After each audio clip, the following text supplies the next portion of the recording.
This podcast is brought to you by the Association for Coaching, an international professional body which is advancing coaching in business and society worldwide. I am Maxine Bell, a coach, writer and artist, and your host for the latest AC podcast series, Let's Make Coaching Creative. In this series, I'm having inspirational conversations with innovative, passionate coaches who use various creative tools with their clients. They will share their journeys, insights and expertise currently so relevant in a changing, uncertain world. We hope this series opens your eyes to new ways of coaching that allow both us and our clients to bring together all that we are. My guests today are Auriel Majumdar and Stephen Brown. Hello and welcome. Hi. How are you doing? Auriel is a creative coach, supervisor and consultant, an EMCC accredited coach at master practitioner level and an EMCC accredited supervisor, but she is also a poet, speaker and lecturer. Stephen is an EMCC accredited coach at senior practitioner level and holds professional qualifications through the Institute of Personnel and Development, the IFS School of Finance and Academy of Executive Coaching in Scotland. He is the director of Gemco Consultancy Limited, a facilitator and coach educator, and I think I can say a re-emerging music composer and creator. You've come together in a wonderful collaboration as coaches, which we're going to hear more about. It's how the music met the poet, really. And we shall get to hear some of that later. But Auriel, I wanted to start with you because I looked at your website and you've got in very large letters the words, listening deeply beyond words. Could you explain more about that? Yes, absolutely. So, when you create your website, you're always looking for something snappy. And I did used to have something that I can't even remember what it was now. It was kind of snappy, but not as meaningful for me. And then fairly recently I changed it to represent, I think, I'm a Gestalt coach, so I listen to data, and data isn't just what people say. So it's all sorts of things like their body language, their energy, their emotional connection that I have with them. And it's also in creativity. So I really believe that as a coach, that's what I tune into, all those things. And so I just wanted to indicate that there's more than the rational really going on between us. That's what that captures. It's for other people to judge whether it really does capture that or not, but that was the intention. No, I think it does, but I guess, for each person it's going to have a slightly different interpretation, but it's lovely to hear what it meant to you. I just wondered, when did you first discover the idea of using creativity with your coaching and how that actually plays out with you in your coaching and supervision? Well, right from the beginning, really, I was very, very fortunate. So I'd had a long corporate career in local authorities in the third sector, and had pretty much kind of had any creativity drummed out of me, although I always had side hustles, doing all sorts of things connected with music and nightclubs and art galleries and what have you. But in work, I was very kind of straight-laced and very good at my job, but very dutiful and compliant and just keen to get the job done. So I really didn't have any access to creativity at all. Also, I was the classic, I'm not a creative person. So I changed direction just as I was coming up to about 50. I was maybe about 48, and decided to go and do a master's in coaching because I'd had a brilliant experience with a particular coach on a leadership program, and joined a master's where I live up in Sheffield. So this was at Sheffield Hallam University. And each student was given their own coach. So we didn't have supervisors, we had coaches that we worked with. And I was so fortunate. I mean, I look back and just bless the day, but I was paired up with a woman called Viv Whitaker, who was a real specialist in working creatively. So she has all sorts of, she did have all sorts of equipment and loads of Russian dolls and just really interesting ways of coaching. So as we worked together, I experienced a lot of those and really started to feel my own emerging creativity as we did. She was so encouraging. And when she retired from coaching to focus on her sculpting practice. She's a sculptor.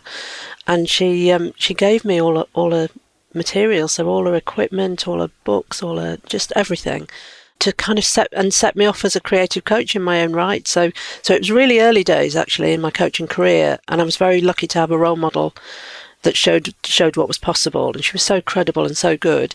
Although it was a stretch for me as a person to see myself in that way, it was never a stretch with coaching, because it was almost the first thing that I'd encountered. And then how it works for me. So I've been using those methods ever since. And then it's evolved, and maybe we might talk later about some PhD research I started and didn't quite finish. But it started out using creative methods to try and access new data in coaching sessions to open up new ways of thinking about things. And then emerged into how actually as coaches we might be practicing artists, like how coaching might be an art form in itself. So it's sort of the question slightly changed as I've gone along. I consider myself a creative person now, which I wouldn't have said 15 years ago. So that's been phenomenal for me.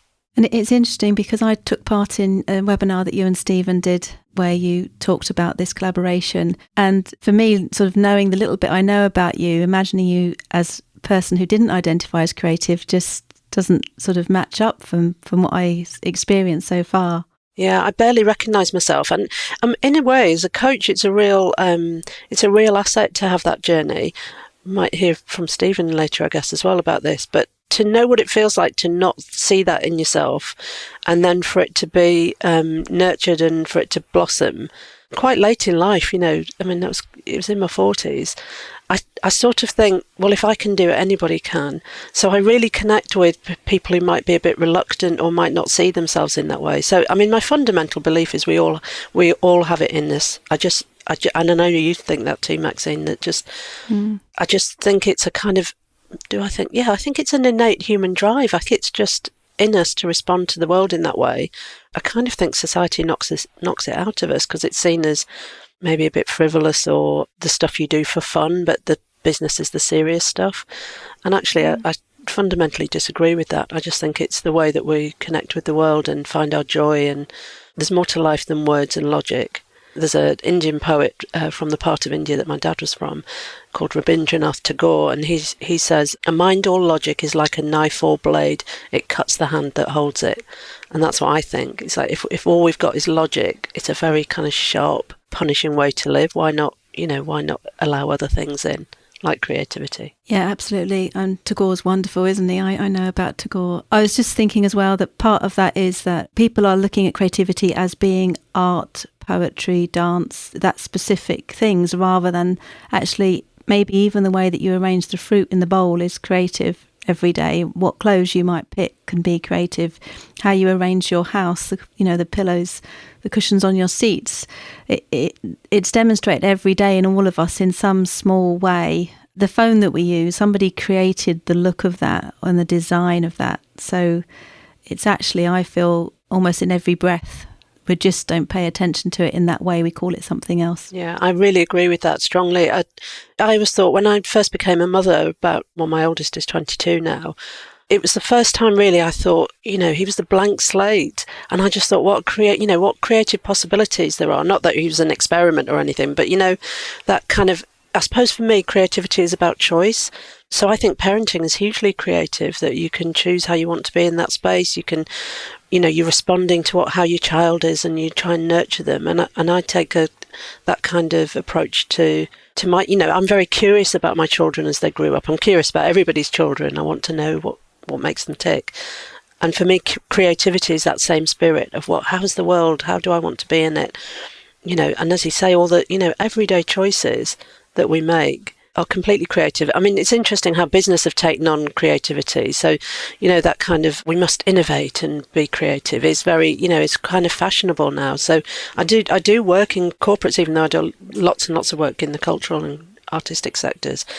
And corporates go mad for it. And I know, Stephen, you do even more work than I do there. Yeah, indeed. I do wonder sometimes whether they truly embrace creativity and really make the time there be in a wide net of organisations. But I agree. I think a lot of drive in all types of businesses is for innovation, new ideas, a new way of seeing how they do things. The challenge is always, as I'm sure we'll come on to when we talk about creativity in general, is just how do you balance that with the other things that need to be done and the other demands or the other barriers that can sometimes get in the way. Yeah, I think that is the challenge for everyone, isn't it? But I also hear with both of you is that there's something about a kind of a soul connection when it comes to our creativity. If you or soul or whatever you want to call it, but that deeper sense of ourselves as humans, or whatever we want to call it. And I think when we start to actually recognise how creative we are, it creates an aliveness in us. I think so. Emile Zola says artists are put on the planet to live out loud, which I really love. And for me, that kind of liberation of my creativity came at the same time as, or was probably part of the same thing, of me finding my voice in the world and learning to live as I want to, to live authentically and be as present as I want to be. And I mean, I really thank coaching for that, because obviously we work on ourselves as we develop our coaching practice. I mean, soul is a beautiful word, and I think it's a really good word for this, that connection to that deep sense of who I am here and how I want to be. And for me also, as I get older, it's like I haven't got time to waste with this, I want to say what I've got to say in the world, and I want to make an impact on it, even if it is a nice looking bowl of fruit. I want it to register somehow. So it feels really kind of important to me. And Stephen, you've been on a similar journey, haven't you, where you've had a period of not being connected to that creativity and then reconnecting. So would you like to share with the listeners more about that? So I guess my coaching journey began in 2015 when I was working in the banking industry as, an internal learning and development type of role, internal coach. So it was very much organisational culture and coaching. And whilst my initial coach training was fantastic experience, and there was lots of encouragement to consider more creative endeavours, if I'm being really honest about it, being that internal coach and just trying to remember the fundamentals and structures and boundaries of coaching probably became, the thing that I think a lot of developing coaches do until you get the confidence to start to do more things. But what quickly followed was I left the banking industry to start my own business with my business partner. And probably like anybody who's run their own business, the past 6 years have been a bit of a whirlwind, and it's a lot of concentration on, business development and operating in that space, and coaching played a big part of that, as well as, consultancy and leadership development, management development. And that's where I arrived at most of my coaching clients, senior people, executives, emerging talent, people transitioning into management and leadership roles. And again, I never really introduced as much creative coaching into that as looking back as I probably could have done. As Auriel's already touched on, actually, it doesn't matter the context of the organisation. People really are crying out for doing things in a different way. And I guess one of the things that I'm starting to realise is our ask of our clients, our coaches, all the time is to be creative. That's our ask of them, and when we're working with them in our engagements, to generate new ideas, to think about things differently, that type of stuff. So really, my moment, I suppose, which we'll come on to in a moment, which sparked this whole music and poetry thing that myself and Auriel have been doing, is that my ask is that of other people. I've got to be prepared to do it myself and be creative. And that's, quite recently, I went through accreditation at senior level for EMCC, and that's really where this journey in particular starts, of the collaboration, because as part of many accreditations, you've got to fill in some paperwork, you've got to capture things in the written form about your model, your experience, and that type of thing. And it was through working with Auriel that I was encouraged to do something creative. And I think everybody's encouraged to do it, but I think I'm right in saying not many people actually do, because they're focused on the written word. And if I'm being really honest, the sort of written word's not my strong suit. It's not something that comes naturally. So when I was prompted, or the idea was introduced to, why don't you do something creative? Nobody ever does anything creative. I think what you said, Auriel, why don't you do something creative? It was the permission that I needed, which is really interesting looking back, but it was the permission I needed to go and do something a bit different, which in that moment I probably wouldn't have done for myself. So it underlines the need and the benefit of having somebody championing our ideas, or just championing creativity in the first instance. Myself and Auriel have a shared love of electronic music, so she knew that I used to produce electronic music, and I guess that's the other part of the story. Back in my banking days, it was a semi-professional thing, is how I like to describe it. It wasn't something that unfortunately developed into a full professional career, but I released house music, techno music on labels around Europe and around the world for a brief spell. And it was the idea, why don't you create some music that represents coaching or any idea that you've got? And that's what I did. Literally after we'd finished that conversation and we dialed off, I spent the rest of that day capturing in musical form my experience, my reflection of coaching, and created a piece of music. And it was fun, and it had purpose, and it had meaning. By the end of that day, or before the kids came home and disturbed everything, as they tend to do, the basic idea of the track was there, and it just was very intuitive. It came together very quickly and just felt right. But I think, again, without the encouragement, it felt exciting, but initially it felt indulgent, if that makes sense. It felt like I should have been doing real work instead of this. But I reconciled that with the fact that actually this is part of my accreditation. It'll hopefully add some value. It'll help support my application and stuff. And I think very differently about that now, by the way. But at the time, that was how it felt. It felt sort of exciting and motivating, but a little bit indulgent and a little bit like naughty. I'm spending hours working on this when there's lots of other things on the task list that could be being ticked off. But that's how it came about. And I guess the idea of the track, which I think we're going to play at some point for the people listening, was to describe coaching through my honest reflections of it, how it starts off with uncertainty. And when you hear the piece of music, that's represented by things like static and white noise and things without much structure. The music becomes quite hectic because once we get past those initial stages, there's a lot of information to disseminate and work through and establish and clarify. And that's just how it felt. Just intuitively, that's how it felt before it settles into a more of a rhythm and basically representing the synchronicity that coach and coachee reach when it's clicking, when it's happening, and when good work can start to be done. So there's a lot going on in the track that was produced, but when the audience listen to it, they'll hear different beats per minute, they'll hear different sounds, and each one of those were chosen to represent something rather than, as I said before, the written word. It's a sound, it's a melody, it's a beat, that type of thing.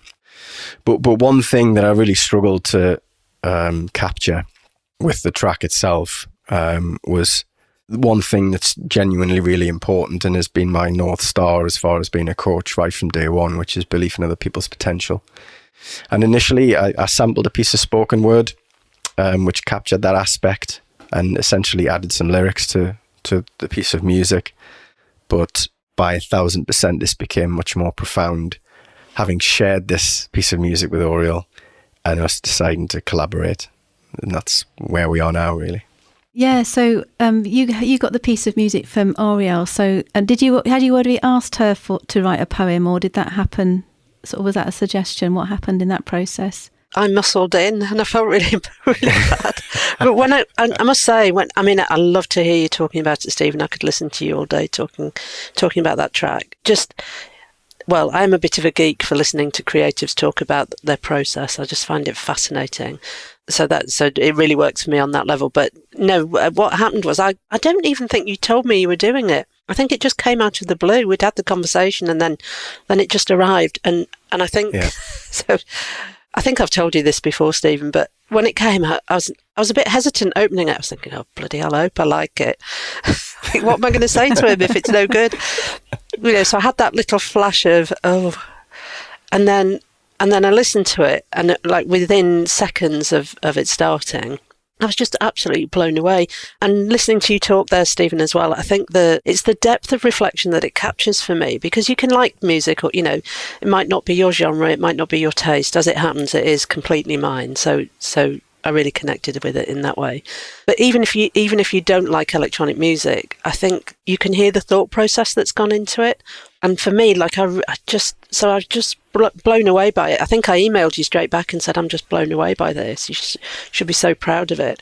Yeah, I was really stunned, actually. It was, it was like a kind of powerful wave coming out of the laptop at me. And then, as Stephen said, the original version had this spoken word on, which again is really powerful. And then as we were talking and thinking about taking it into a webinar, into an EMCC webinar, and putting it in front of an audience, Stephen was thinking about copyright issues. And I was being very, I wanted to be a midwife to the idea, to be a nurturer for Stephen's work, but I didn't want to kind of muscle in and go, hey. So I was very tentative again, and also because, I'm super confident as a coach and a supervisor, maybe not so confident as a poet. So I was like, well, I could always, you probably don't want me to, but I could if you want, just write a few words, and did that kind of thing. And so then I wrote some words, and then Stephen did his magic with them, and so then my words took over from the original spoken word piece. And that's how we ended up with the end result. It is. Yeah, and they're quite some words, aren't they, Stephen, as well? So I'm just wondering, is this the moment then we maybe let the listeners enjoy what I got to enjoy through your webinar as well, and just experience it, and then we'll talk a bit more about it.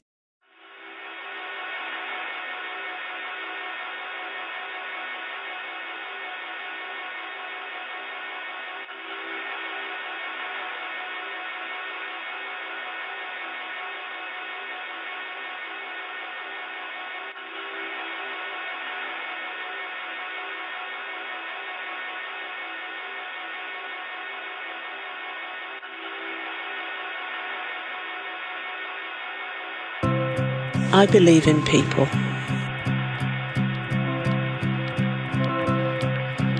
I believe in the things that we do together, and I believe in the mistakes that we make and the things that we learn along the way.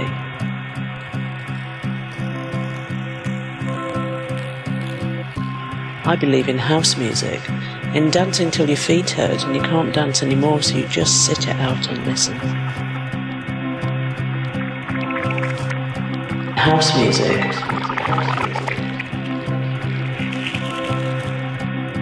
I believe in smiling at a stranger across a dance floor because the party is just so great. And I really believe in the way that you feel when the beat drops and the room goes crazy.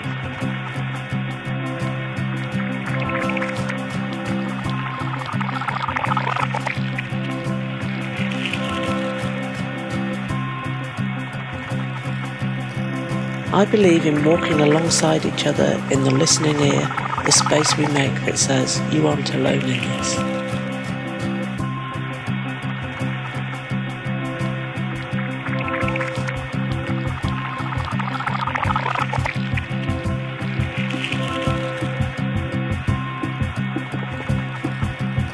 I passionately believe in the power of people to change themselves and change the world given half a chance. I believe that children are the future, and I'm sorry we made it so hard for you.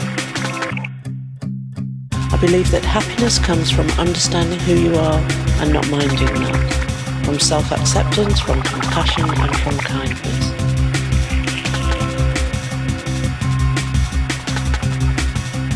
I believe in mistakes and mess and lives fully lived, not perfectly. I believe in stories and poetry and mystery. I believe in the meaning that we make out of our experiences and the choices we make about our future. I believe in the courage to find our voices and use them.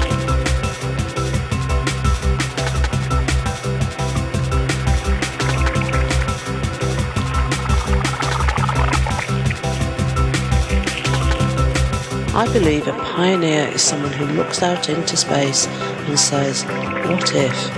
Who sees the water and jumps in, who fills the blank page just because they can. I believe in people, I believe in me, and I believe in you without condition. And I really believe in the way you feel when the beat drops.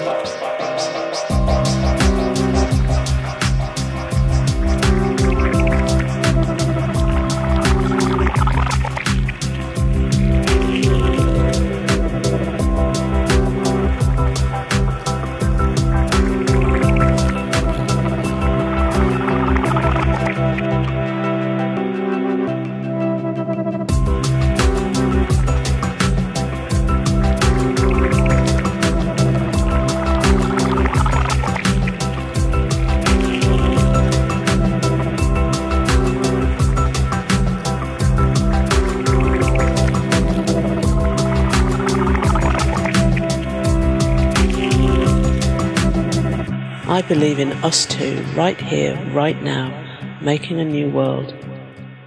I believe we are all pioneers.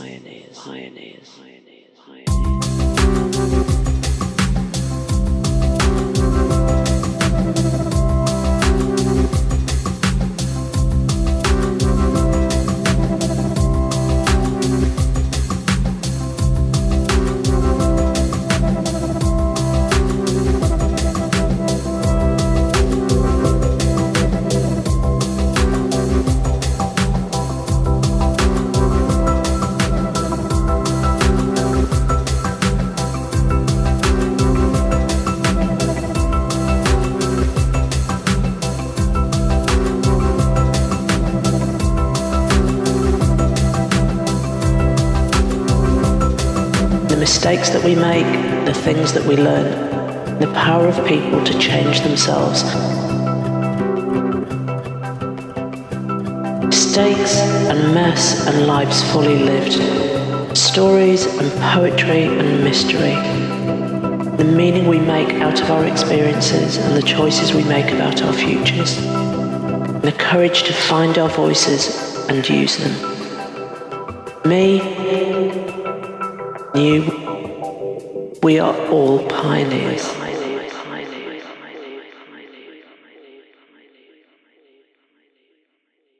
That's just so amazing. Now I'm not a fan of electronic music. And so when it first came on, I remember the first few seconds and thinking, oh no, it's that music I don't like. But I closed my eyes and just surrendered to the moment. And, you know, within seconds, I'd shifted that feeling because I enjoy writing a bit of poetry as well myself. And I love music. And I think just the combination, the power of the words, what was being said in the music, as you say, was just incredible. And I really enjoyed the vulnerability that I felt in the music on both sides, from the words and the music. It felt, Stephen, like a very sort of honest portrayal of that coaching journey. Yeah, it was. And I think that's probably the only way that I could have approached it, really. To be honest, looking back, it wasn't trying to...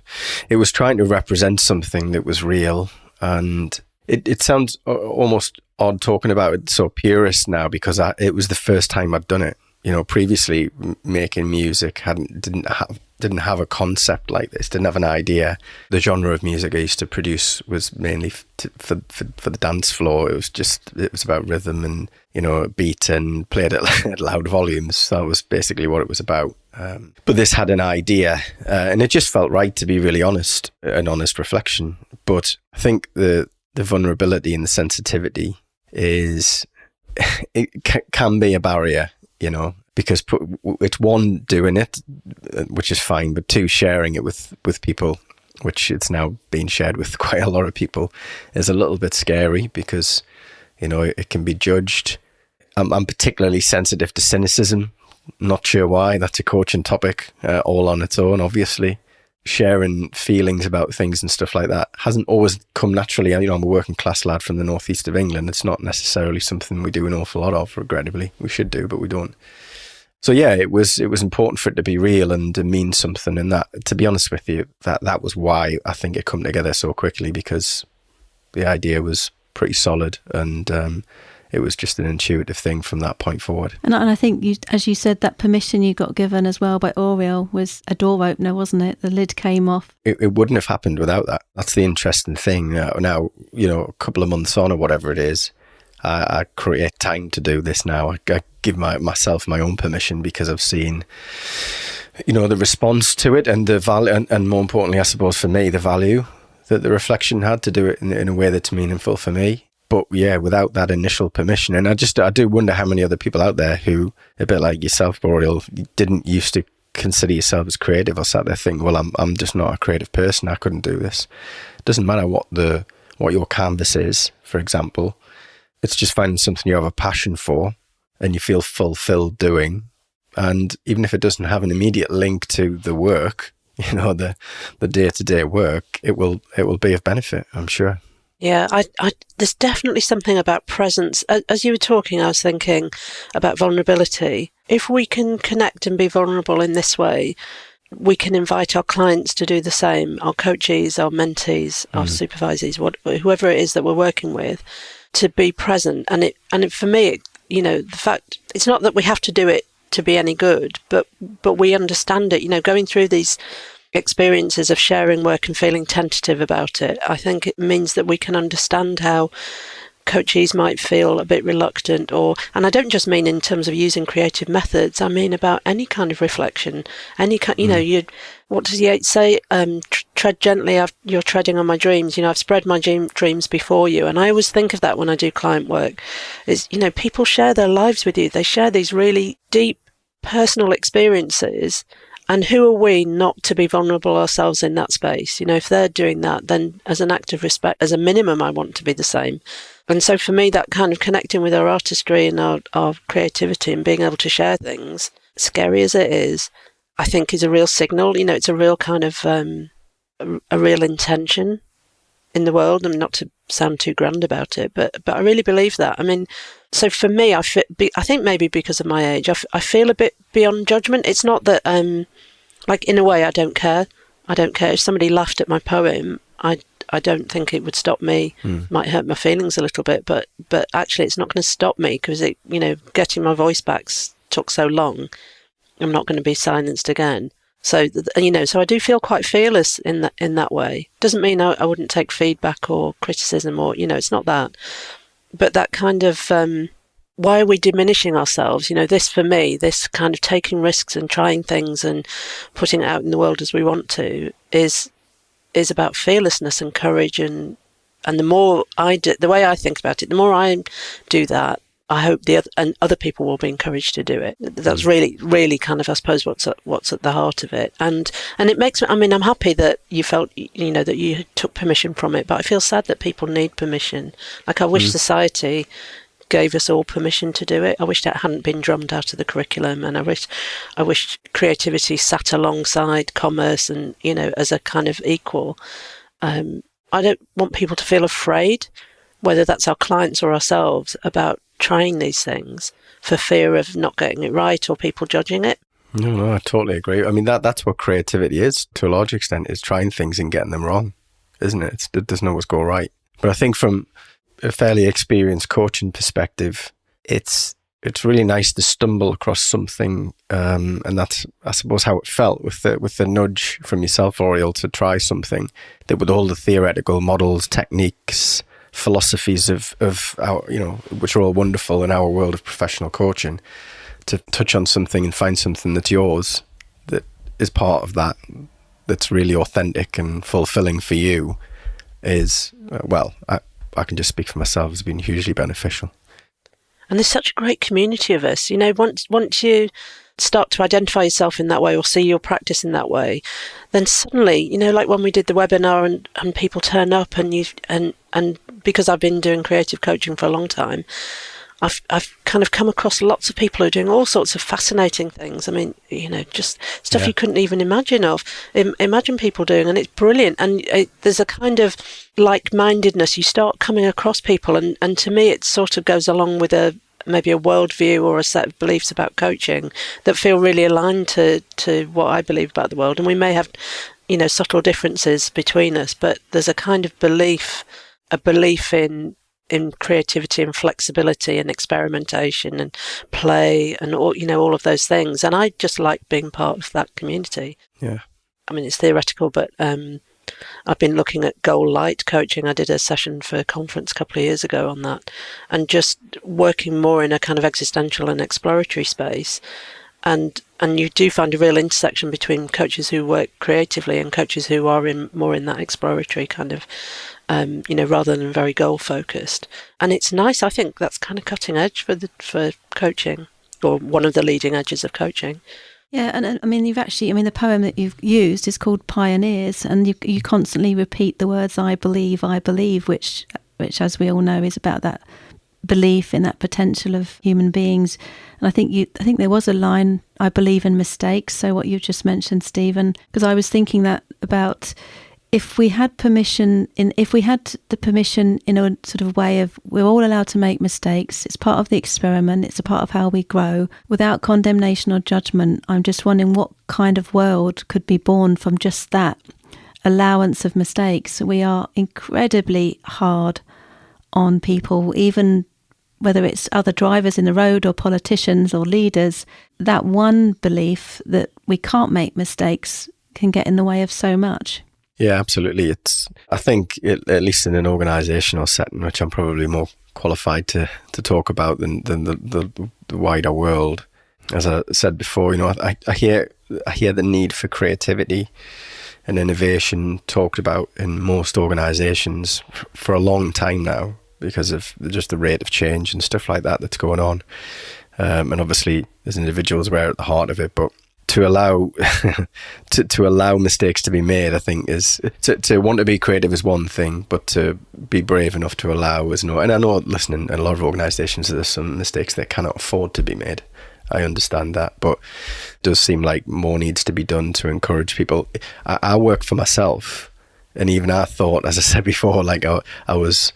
That first afternoon, it felt, as I said, exciting, but a little bit wrong. Like, can I really do this? And I'm my own boss. So when you magnify that by a large corporate entity, for example, the sort of culture often doesn't support that risk taking and true creativity, I would argue anyway. And it's often down to the leadership, isn't it? I was working yesterday with a client group, a board actually of an organisation, and I was briefed by the chair and the chief exec beforehand. They wanted to do something about the kind of organisation they wanted to be, so they were doing a bit of visioning. And I got them creating newspaper front pages for 5 years' time, with quotes from the stakeholders and a picture, the classic kind of thing. And they totally went for it. They were just, and this is, they're a huge, massive turnover, highly inspected and regulated, and they really, really embraced it.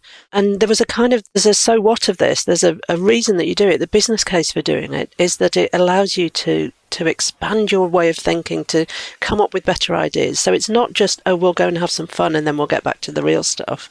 They came out with, just through drawing pictures, thinking imaginatively, doing a thought experiment and then sharing it, they came up with some really sound principles. So it's very practical. But I think that's down to the leadership. It's down to the leadership and down to the credibility that we hold as practitioners as we introduce it or invite people to do those things.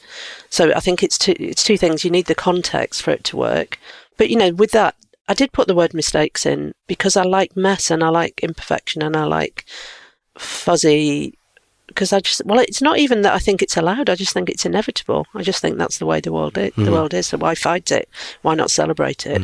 With something like inviting people to create a newspaper front page and then share it and think about it together, there is no right answer. There's a complete open blank canvas there. They can create anything they want. And they were split into different groups, so the groups could have each created something different. But what they do is they come back together and share ideas. So it is about generating ideas and conversation. And what happens if you do it in a playful or a creative way is that people stop thinking about what the right answer is. So they stop trying to search for the right thing and they go into the space of what do we want it to be? And then that's the truly creative space for me, is how do we want it to be? If it could be anything, what would it be? So I think it can totally work even in corporate space. And in my experience, the more senior the person, the more willing they are to go for that. Maybe because they're in charge, and so nobody's going to come and breathe down their neck if they're, seen playing with Russian dolls or something. But they seem more maybe because they have less transactional stuff to do, and leaders know they have to be visionary and they know they have to kind of lead the innovation. Arguably, maybe that's why they're more open to creativity. I don't know. Mm-hmm. But I think as well, if we're talking about the senior leaders as well, who've probably got a lot of experience, highly talented to reach where they are, they just need a different type of stimulus to be creative, to generate ideas. And I think that's where all types of creative coaching is really interesting, because, it as your statement on your website, Auriel, it's beyond the words. It's sometimes, the output can feel more visceral, and in terms of the reflection when presented with something that is either visual or tactile or whatever it might be. So yeah, it's just a different experience to think about things when you go through a creative process like that.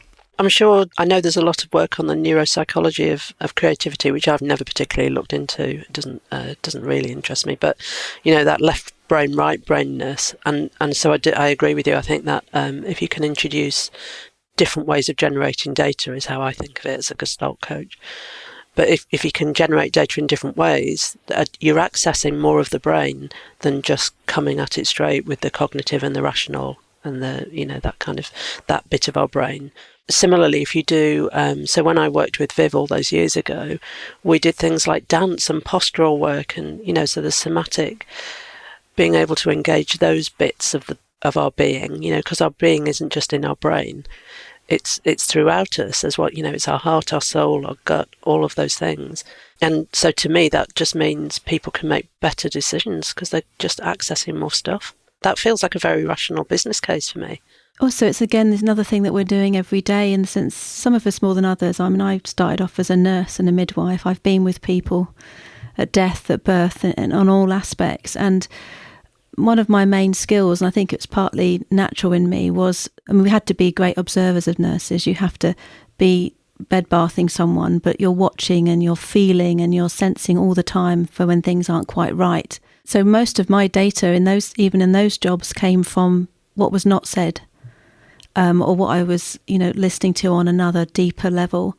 And then when I moved into young people and adults with learning disabilities, that was an area where you had to find other ways to communicate, to allow them to, but also for myself. I had to constantly reinvent and create new ways of communicating, or to help me access what was going on, again, below the surface. So I've got over 30 years of that kind of experience to validate this, which I can't put into research as such, but I can give you so many examples. I think what I'm also hearing as well is, though, that creativity now seems to be something that's put into a box of you've got to have courage to be creative, because we've developed so many false beliefs, whether it's not proper work, which is one I relate to, Stephen, or what other beliefs are in the world. So I did have a question about what in the world makes it feel risky to do things like this, but you've kind of already answered that question.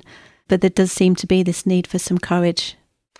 I think it's the judgment of others. In my experience, because I supervise lots of coaches as well, and some of them particularly come to me because they know I work in creative ways, and they want to almost learn how to do it, or being, maybe to have the permission to do it, or have those conversations. And I think, so from observing or listening to what people are saying in those spaces, I think there's two things. They fear the judgment of the world.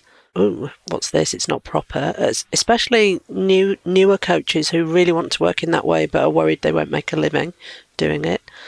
So they worry about what kind of clients it rules out. And then I think the other thing that stops us, which you've mentioned already, Maxine, is that judgment that we impose on ourselves. Who am I to do this work? I'm not good enough. I'm not an artist. I mean, the number one thing that anybody says when you ask them to draw a picture is, I can't draw. Just like, I mean, yesterday we had loads of it, and I was going, you don't need to draw, do stick figures. It's fine. It's because, of course, it's about the process, not the product, not the end result. If you're good at it, you get an end result like Stephen's that sounds beautiful as well. Well, to my ears, it sounds beautiful. But yeah, so I think those, the people fear ridicule, they fear lack of success, they fear not being legitimate, they fear not being taken seriously. All the things that humans, because when we're children, we don't fear that. We play and we go and balance on a wall and we pick up a paintbrush, we're endlessly creative. And then it does get shaped out of us by a society that just doesn't value it, because what's valued is, well, this is me getting, this is my manifesto, but I really believe that, because what's valued is something different, is tangible product and all those kind of capitalist drives. Any coach or mentor who wants to operate in that way and hasn't already has a lot to contend with. So I don't think it's being the creative that's the as you rightly, I think you're right. I don't think it is. You could have a go. It's just how it's going to land and what people are going to say about it, or what you're going to say about yourself doing it. And it can feel a bit silly. If I working with that group yesterday, and there's some very, very high-powered people on the board, like, real names. And if I wasn't absolutely certain, from having done it lots of times before, that I would be able to engage them with it, I would be able to introduce it with credibility, and that they would engage with it and great results would come out. Like, I had to know all of that before I could even walk in the room and do it. And then they get that vibe. If I'd gone in a bit sort of tentative, they'd be like, oh, not sure about this. and it wouldn't have been a success. It would have been a self-fulfilling thing. So, like, you have to feel secure in yourself, I think, as a practitioner, and understand why these things are helpful. So kind of work it out before you try it, I guess, is what I'm saying. Yeah, I'd agree with that. To talk about to go back to the medium, I suppose, not to sound too grandiose about it, that I used, which was music. Again, I look back in my sort of late 20s and 30s when I started trying to create music. I didn't think I was creative at all in that space whatsoever. I had no formal musical training, still don't really. But having the courage, I think, as well, comes from having a passion for something. And I've always had a huge passion for a wide range of genres of music growing up and whatnot. And always fancied being able to do that thing that other people do, and just experimented, taught myself and had a go. And of course, nobody ever listened to anything I'd produced for many years until, you do get that bravery. But yeah, we all have interests, we all have passions. I think it's just trying to tap into something that really motivates you as well will be a huge enabler in being brave enough to see how you can use it creatively in coaching or outside of it. Because I think the other thing, just for me, being able to be creative again, even if rewind and I'd never submitted it to you, Auriel, to listen to, and it didn't form part of my accreditation, it was a fulfilling exercise. It made me feel happy at the end of it. Even if nobody ended up hearing it, and we're not here on a podcast talking about it. And I guess, if I'm not to get too deep about it, but if I'm happier and more fulfilled, I'm certainly a better coach and probably a better person to be around in general. So there's all sorts of benefits. Yeah, and that's the impacts on your practice. Yeah, so I was going to ask you, did it, as a deep reflection, what difference did it make to your practice afterwards? In a roundabout way, it made me feel more confident in my practice, because I guess I alluded to it before, I'd found a way of articulating and expressing and reflecting on something that was mine. Through doing that, I understood, the reflection helped me understand myself as a coach better. That's the first thing, probably more meaningful than sitting and writing it down on a piece of paper. But also, it felt like, and through, conversations like this, that I'm contributing to the industry as well. I can't ignore the fact that it's opened up opportunities to talk about something that, what for me feels a little bit different in the coaching conversation. So that it kind of makes me feel more confident that I'm experimenting with stuff, as you said, at the kind of the leading edge of coaching, and putting something back into the industry where maybe before I was just taking a lot of stuff, if that makes sense. That's amazing. What I'm hearing as well is from you both is that, and I think it's an experience I'm going through at the moment, is that our desire is the thing that can override fear.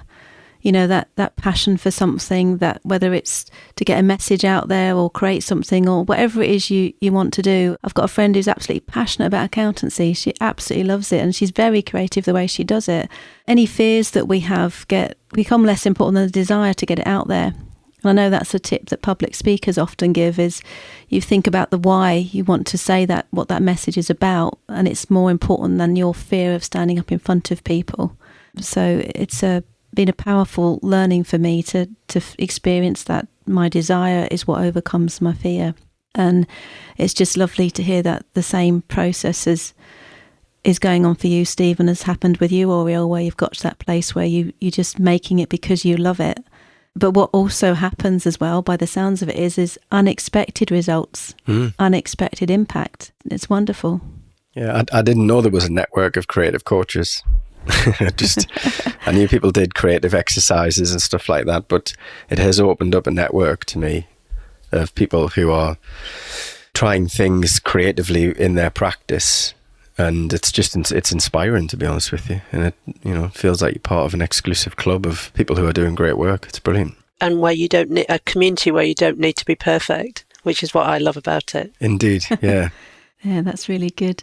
And I understand there might be a third wheel to your collaboration. Is that correct? Is an idea that you've got to, I think somebody who's been a guest on my show, that you might be bringing into your collaboration. Is that correct? It is, yeah. So Beth McManus, she's an incredibly talented illustrator, an experienced coach, doing amazing creative work with her clients. utilising her talents in the arts and illustrations. And we just asked her, didn't we, Auriel, because she was there at the first session we did for the EMCC, would she like to sort of represent the collaboration in a form of an illustration? And I'm very glad that she said she would. And that should be, it's being worked on now. Actually, it's nearly ready. So perhaps by the time the podcast goes live, we might be able to share that as well. So that's exciting. There's a real butterfly effect here with you guys. There's Viv, who influenced you, who gave you permission, Auriel, and opened the door for you and believed in you so much that she gave you all her tools. And then you've now impacted Stephen and Beth. It's just lovely to see. It feels like a little sort of family of events going on, some wonderful synchronicities. I do think it's about presence, at the heart of it is, people who've shown me what actually truly being present means is an act of invitation in itself and permission giving. And then that's what I strive for in all my practices. They all feel the same to me, about really being present and encouraging other people. And for me, that encompasses creativity, if that's in your mix. And then I hope it's not that people aren't present when they first meet me, but it's just a way of being in the world that then draws people around you who want to be like that too, or are like that.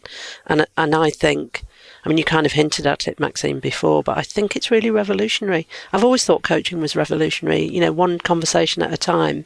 We have the potential to change the world. Certainly make our, it has this ripple effect, but we can make our immediate circles kinder, more compassionate, more creative, more joyous. And I genuinely believe that. That's what gets me up in the morning, is believing that I can make a difference, even if I'm not standing up in front of hundreds of people. It can be working with a few people. So for me, it's a bit like Stephen was saying, we have to do it ourselves if we want to. Actually, do you know what I'm thinking? I'm thinking of Gandhi, be the change you want to see. I don't know where that came from, but not that I'm likening myself to Gandhi, obviously, but that kind of that truthfulness about what we're trying to do. And it's so, I can't tell you, to hear about the ripple effect and see, for me, it's more like loads of we're all sending ripples to each other, and the ripples are kind of connecting, and we're finding each other, just like a constellation of stars coming on or something. That's beautiful. It feels great to be part of it. And that's actually what the AC has as its kind of logo. It's ripples. So interesting. It's really strange, actually. While you were talking and you mentioned Gandhi, I moved my hand across, the mouse moved, and Nelson Mandela's picture popped up on the screen.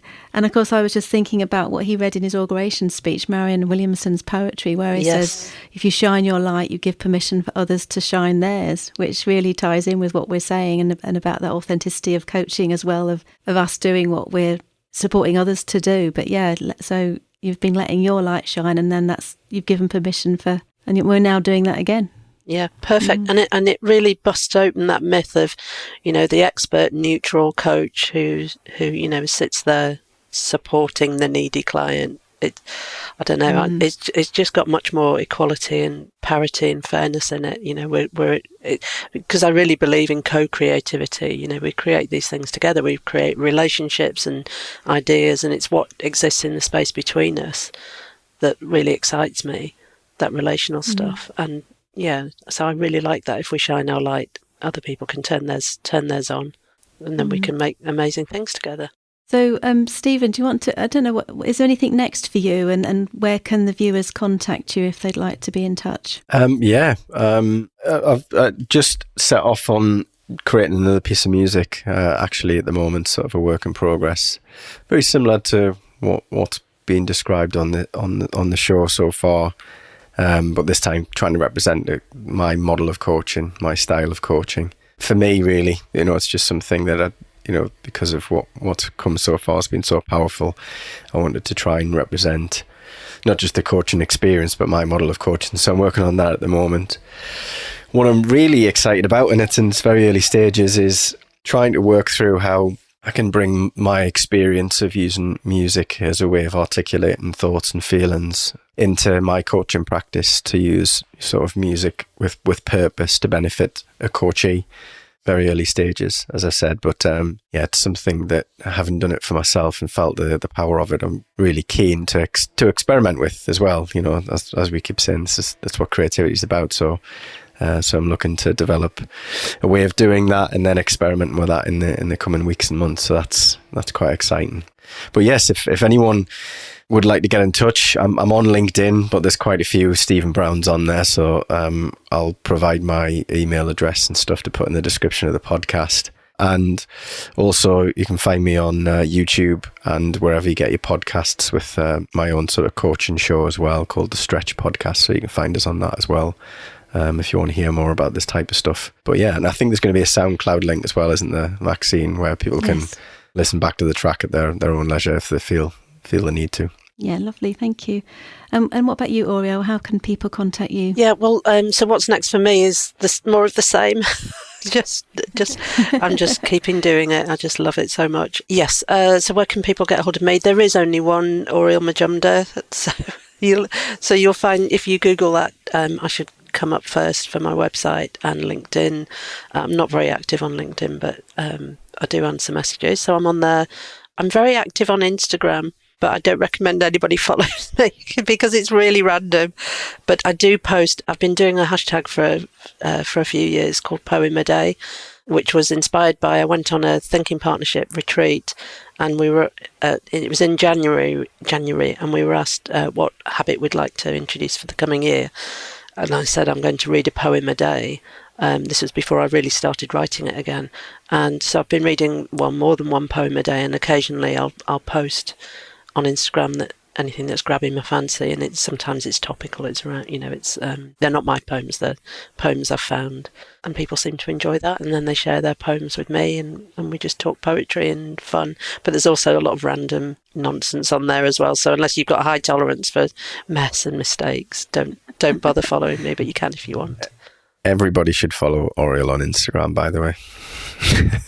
Yeah, no, I'd love to talk about poetry, so I shall sign up. I just wanted to finish with your final thoughts. Before I did, there's a favourite bit of the poem that you wrote, Auriel, in the Pioneer one, and it says, "A pioneer it looks I'm sorry, I can't read my own writing. Looks out into space and says, what if? Who sees the water and jumps in and fills the page just because they can." So I wondered if you both had some final thoughts for up-and-coming pioneers out there. Jump in, it's great. The water's lovely. Come on in. Yeah. For me, especially in the context of coaching, don't be afraid to experiment and fail. It's what we're asking of our coachees, so we need to do it ourselves and get yourself a champion like I had with Auriel. Yeah, beautiful. Oh, that's lovely. Thank you. I can't tell you how rewarding it is to be part of someone's journey, even a little part. To see someone flourish in front of your eyes it's something else. Yeah, it's been really special talking to you both and hearing that part of the story and the collaboration. Lots of C's, aren't there? Connection, collaboration, co-creation, courage, and some others that we came up with. But thank you so much, both of you. It's been a real pleasure talking to you, and look forward to hearing more in the future. Thank you very much for having us. Yeah, thank you, Maxine. Thanks for listening to another podcast by the Association for Coaching. I have been Maxine Bell. For 20 years, the AC's purpose has been to inspire and champion coaching excellence, advance the coaching profession, and make a sustainable difference to individuals, organisations and society. To find out more about the Association for Coaching and our member benefits, follow us on LinkedIn or explore our website at associationforcoaching.com. You can keep up to date with our latest podcast episodes, enjoy the wealth of digital learning offerings, and gain insights from our Coaching Perspectives magazine.